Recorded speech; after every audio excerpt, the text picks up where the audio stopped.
Hello everyone, I'm Sharpedo43 once again bringing you all another Wi-Fi match. My opponent is going to be ExileWarrior once again. I did say in the last match that we were going to do another match as a rematch basically, because he wanted to, obviously.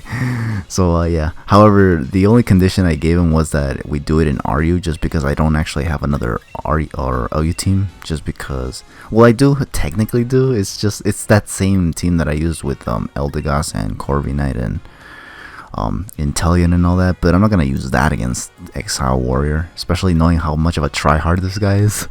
There's no way I'm gonna use that, honestly. Like, that team was just for fun, obviously. Like, I just made it because I wanted to use some of the new mons that were introduced in this generation. So I was thinking, okay, I have this team that I actually used for Pokemon, so I want to see how it does against ExileWarrior. So that's basically the goal here. So hopefully we actually can maybe redeem this team after losing with it against Pokemon. So we're going to see what we can do against ExileWarrior. Now, the team that he has, obviously, is going to consist of, I forgot what this thing is called. Oh yeah, Gothitelle. He has a Passimian, a Silvally, a Rotom Frost this time as opposed to Mo. And he has a Snorlax, which is scary. Those things are always scary. And he has a Runerigus, which I can say I'm familiar with, honestly. However, I don't know what this guy's tendencies is with this team, so that's basically up to me to find out right now. So starting with the leads, obviously, I'm going to be finding out what I want to lead with against a team such as this one. And I think I decided to lead with the Steelix, just because I didn't think he'd lead with anything too threatening. Like, I felt like he could have probably led with Runerigus to get the rocks up, but I can take an Earthquake and we can both have rocks on the playing field and whatnot. If he led with Rotom, I have the immunity to Volt Switch, and he would have to go for Blizzard, which is the only ice move he can get. It can't get Ice Beam or anything else like that. So yeah, I felt comfortable leading with Steelix, although he did have a Passimian that he could have led with as well, honestly. But again, I think I can actually take a close combat and still get rocks up at the very least, because the goal here is kind of just to set up the rocks and just kind of force him to switch around and possibly cripple him, and maybe I can actually put in work with a Vikavolt. Either that or the Scrafty, one of the two. Or even Bolton, given how fast it is and powerful it is, honestly, thanks to the Fang moves that I have on it. But anyways, here's the match. It's going to be against ExileWarrior once again. This man just doesn't want to settle his ass down, so I'm going to have to do it for him if I can, obviously, hopefully. Low-key, I don't want to lose, obviously, just because I already lost to Xavier in a rematch, so like losing to this guy too is just going to be kind of annoying. But we're going to see what we can do, obviously. So yeah, we're going to lead with Steelix, obviously, and he does in fact lead with the Passimian, so that's actually, it is a bad matchup, obviously, but nonetheless, I just really want to get these rocks up, because I feel like if I don't get them up now, I don't think I'm going to ever get them up, so right now is the opportunity for that. So we're going to do that. He's actually going to over-predict, thankfully, and actually go for U-turn, fearing that I'd switch out, or predicting me to switch out, actually. I don't think he would fear that I'd switch out. I think that's what he wanted, obviously. So, yeah. I think here he actually decides to go into the Runerigus. This is where I was under the impression that he definitely wanted to get his rocks up, so I think I switch out. I don't want to stay in and take a Will-O-Wisp, so I think I switch into the Jellicent right here. And I was fine with that, because even though this is obviously a ghost type and he can retaliate with a Shadow Claw, I do have the Queso Berry on the Jellicent, and once I lose that, I don't think any like knockoff moves are gonna do much damage to Jellicent afterwards, so I was perfectly fine with switching this in, honestly. Willing to take the Will-O-Wisp on this as well, since it doesn't really matter that much on the Jellicent, and in fact it would prevent him from like trying to Toxic me with any other mana or something. He actually does miss the Will-O-Wisp. He actually went for Will-O-Wisp there, but he missed, obviously, so I don't think that matters too much, because I was kind of looking forward to the burn anyway, so that I don't get toxic later. But yeah, he missed, so now he's just thinking on what he's gonna do now that he missed, obviously. I think I go for something here. I don't know if I think I just went for Scald. Yeah, never mind. I went for Scald because I just figured it's free on Runerigus. Anything he switches in, whether resisted or not, doesn't matter. I can always just use the chip damage, obviously, and possibly a burn here, which I believe, yeah, I do get, actually. I do get the burn on this Silvally, which, by the way, reveals to be water because it resists the Scald. It's definitely not grass, because if it was grass, it would have had the green head. And plus, it has the blue feather on its head as well, honestly, so that kind of just gave it away, honestly. So here, I'm going to switch out, obviously, though, because nonetheless, I still want to actually be put in a decent position. against the Silvally. So I decided to hard switch into the Whimsicott. Also, I think I was also fearing the Thunderbolt coming from the Silvally as well. I mean, I know this thing can also have Ice Beam, especially since it's a water Silvally, but I didn't think he'd go for it on a Jellicent, unless he wanted to risk taking a Shadow Ball after I got the Scald Burn, obviously. Which I didn't think he would be down for, so... Now here, I think I actually try to make a prediction here, because I don't think he'll want to stay in with a Silvally Water on a Whimsicott, because Whimsicott could be, for one thing, it's faster, naturally, than Silvally. And sometimes they could be offensive.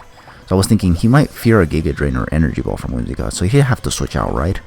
He actually does not. It takes the Leech Seed, but actually makes a smart play in going for Parting Shot here. This was a move that I'm always afraid of when it comes to Silvallies, honestly, just because the goal with it is just usually to cripple, like, reduce power of my offensive mons, and then bring in something that can possibly set up, forcing me to switch out, and then, you know, it gets to set up for free, basically, which is not my favorite situation to be in, obviously. So here, yeah, he got the Parting Shot off, and he's actually going to go into Rotom Frost, not Mo. Rotom Frost. And yeah, obviously I'm not going to stay in, obviously. I go for the U-turn, though, because I wanted to, like, see if I was actually faster than this Rotom or not. And he actually was. He does go for Nasty Plot, so that just goes to show you what this whole Parting Shot to set up Sweeper comes in right here. And that was precisely what I wanted to avoid, obviously. So thankfully I U-turned here, and now I can actually pick what I want to send in, obviously. Unfortunately, because he went for Nasty Plot, there's not a whole lot I can send in, because not a whole lot of my team actually outspeeds this Rotom. It outsped Whimsicott. I felt like it can outspeed Bikeable as well. Like, pretty much everything that I had on this team, I felt like it can actually outspeed. So the only thing I had was Bolton, because I know it's not Scarfed now since it went for Nasty Plot. So I decided to ultimately send this in, obviously. And the goal here is obviously just to go for Fire Fang, just so I can actually, you know, get some damage on this thing for once. And yeah, because obviously if I don't get any damage on this thing is just gonna sweep, because again, my team can't outspeed, and not to mention it doesn't have any priority moves either, honestly. So what I'm gonna do here is go for Fire Fang, and I personally hope that it actually takes it out, because if not, then we might be put in a very, very tight situation with this Rotom Frost. I was gonna say Mo again, like a fool, obviously, but you know me. So yeah, so here he's just thinking of what he's gonna do. He's going to stay in, actually, and take the Fire Fang. He actually does survive, unfortunately. I was actually hoping he'd miss the Blizzard, or if I survived the Volt Switch at +2, but he actually goes for Blizzard, and it does not miss, unfortunately. So, unfortunately, Bolton is going to go down, and this Bolton's not going to be able to put in work like I was kind of hoping to, honestly. So, as a result, here I'm now just going to send in the, I believe the Steelix, yeah. Because what I wanted to do was cripple it if it actually ended up surviving, and here I can send in Steelix, which thankfully hasn't lost its starter yet. And I was also kind of hoping that he'd miss the Blizzard now, honestly, since he didn't miss the first one. That way I can just take this thing out with a Heavy Slam and just go for Rocks again, I think. Because he did defog them earlier, I think. Unless he actually didn't, I don't know. I think I did though, no? Or he did, yeah, I think he got rid of them with the Silvally. I could be wrong though. But either way, Sturdy is a thing here, and I'm going to take this thing out with a Heavy Slam. So Crisis averted with that Rotom Frost, because it was looking very, very threatening. You saw my team and what it's like. It's mostly slow, and this Rotom was basically faster than everything. Had I gotten some prior damage on that Rotom, I would have probably been able to maybe take it out with Bolton or something, but unfortunately that wasn't the case. Or I think I did, but it wasn't enough, I believe. So, yeah. But either way, here he's gonna bring in the Passimian now, and this obviously I was gonna let the Steelix go down, but I felt like I was gonna probably need it for Death Fodder, and I was kind of anticipating either U-turn or the knockoff to come in. So I think I ultimately decided to just switch into Whimsicott right here to see to take the knockoff, and I was also suspecting this Passimian to be choice, since most of the time they are. So even in this new game, I kind of was thinking maybe, just maybe, it'll be choice as well. So, yeah. Here, I think I try to go for Leech Seed again, predicting him to want to switch out. He does knock off my leftovers, which is fine, because as long as I don't take too much damage, I should be fine. And plus, I'm going to go for Leech Seed anyway, so I am going to get some recovery nonetheless, honestly, one way or another. Here, obviously, him fearing the Moonblast now, obviously, he's now going to switch out, and I think he's going to go into Gothitelle. Yeah, he does. And this thing is going to take the Leech Seed, which is actually pretty good, because I think these things can be relatively bulky while also relatively powerful at the same time. And I think it can set up, so you know, we'll be able to cripple it while he sets up for free or whatever. I'm not going to stay in with this Whimsicott though, because I don't want it to take too much damage. I feel like it can be useful for the Silvally that he still has in the back of his team. So I'm just going to go for the U-turn right here. And I believe I actually go into the Jellicent right here, because I wanted to actually just spam Shadow Ball here. Because I can take a couple Psychics, I think, with this Jellicent. So just basically spam Shadow Ball until it goes down, so that way. And in the process, if I take a hit, I'm still going to be able to get some recovery from the Leech Seed, if he chooses to stay in. So yeah, here comes Jellicent. And he's going to go for Trick, obviously, which is not what I was expecting. This is the second time this man tries to go for Trick against me. This man, I'm telling you, this guy tries to bring all the heat against me.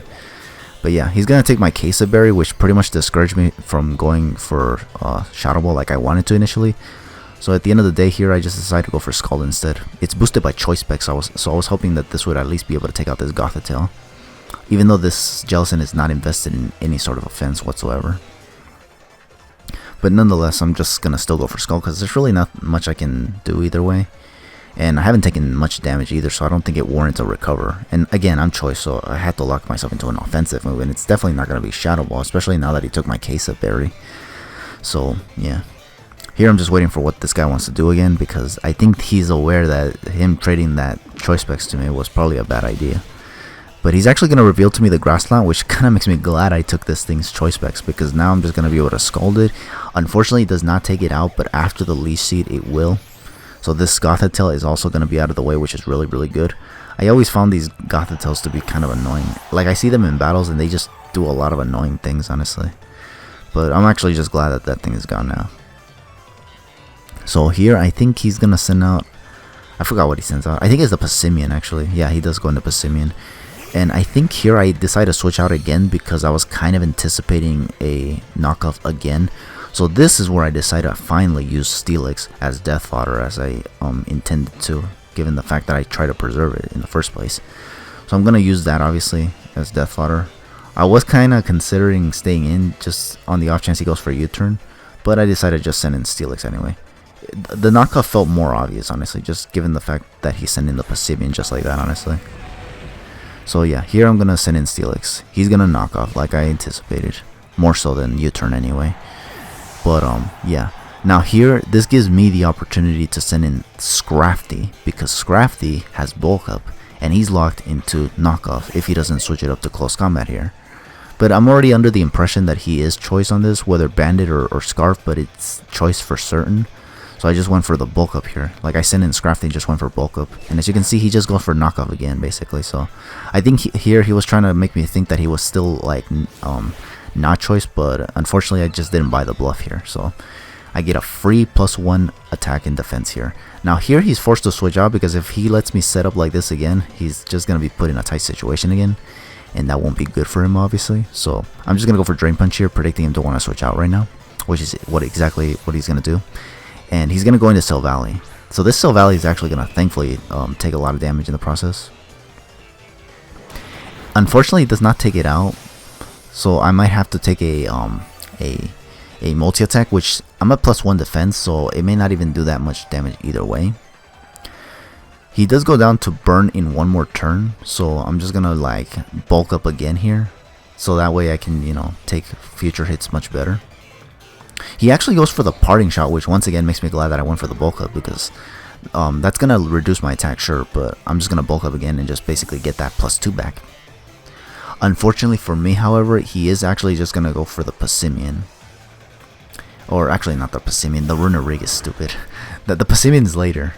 Okay, but here I go for bulk up again because I just wanted to keep the +2. I think it was +2, no? Or was it +1? I don't remember. It was something like that. But here I'm just going to go for the knockoff, obviously. I was hoping this knockoff would be able to take it out.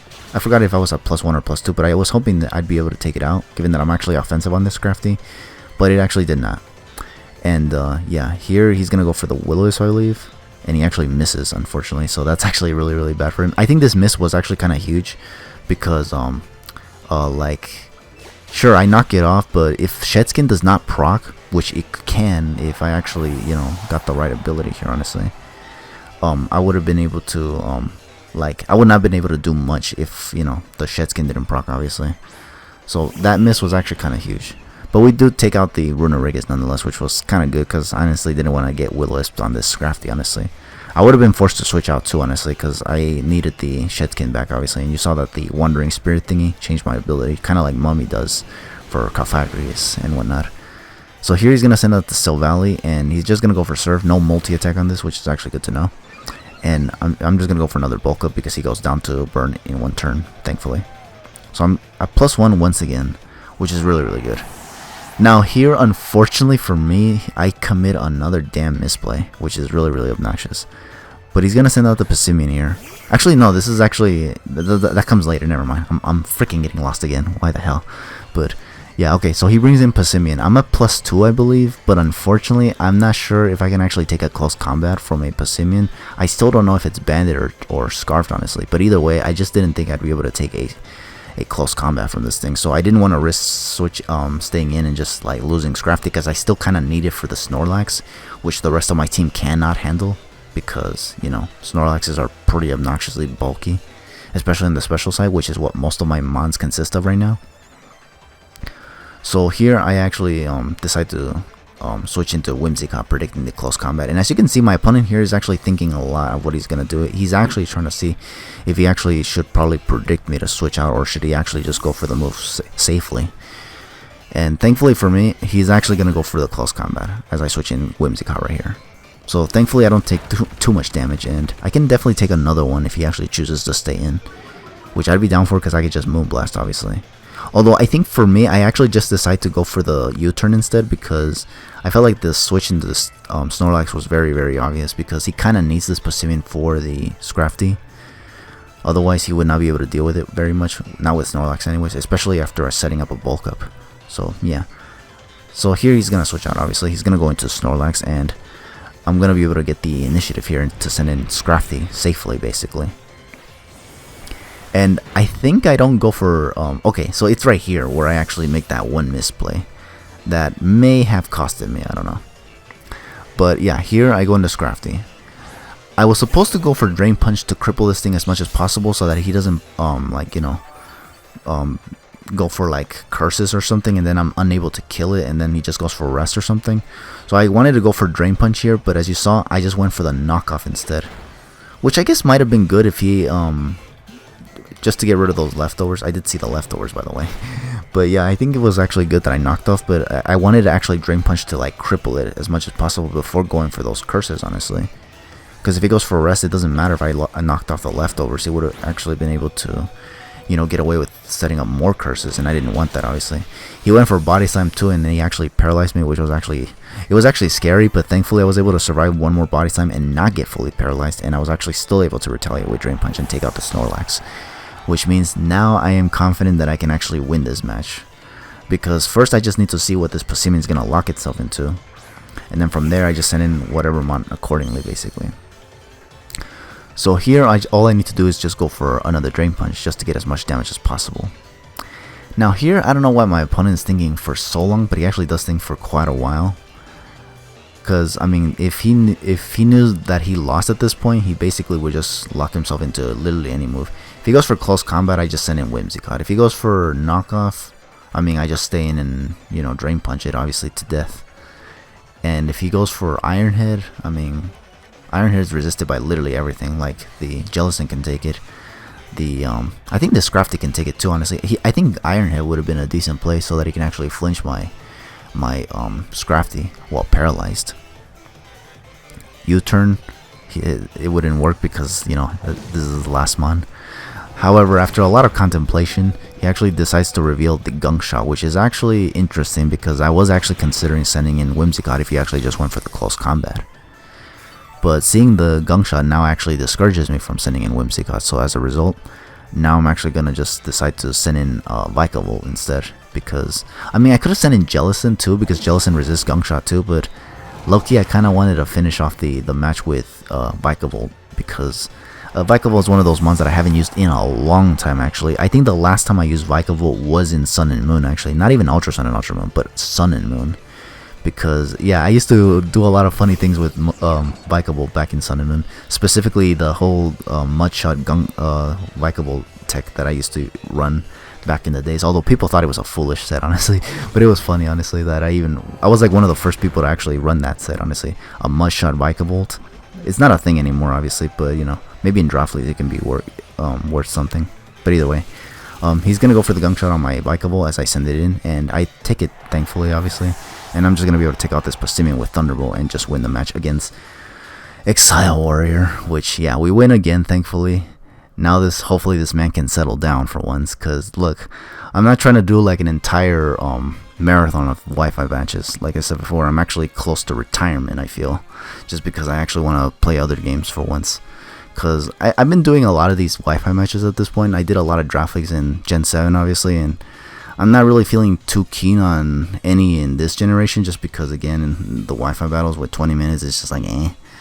But obviously, I still welcome the reception that I get with these matches, obviously. Because, yeah, I'll admit that I am aware that a lot of these matches are actually getting decent reception. But again, it's just I'm not sure how I feel about these Wi-Fi matches being 20 minutes, obviously. Because a lot of these matches go to time, which is not necessarily my favorite situation to happen. But, yeah, either way. So that's going to be the second match for with Toys of War. Or Toys of War. I just call him that. ExileWarrior, I meant to say. But yeah, GG's, and don't bother me again. I'm just kidding. But seriously though, thank you all for watching this match. I think I still have a couple more matches that I can do. I think I could be wrong though, but from here, I think I'm done for now. So with all that said, take it easy. Have yourselves a damn good one.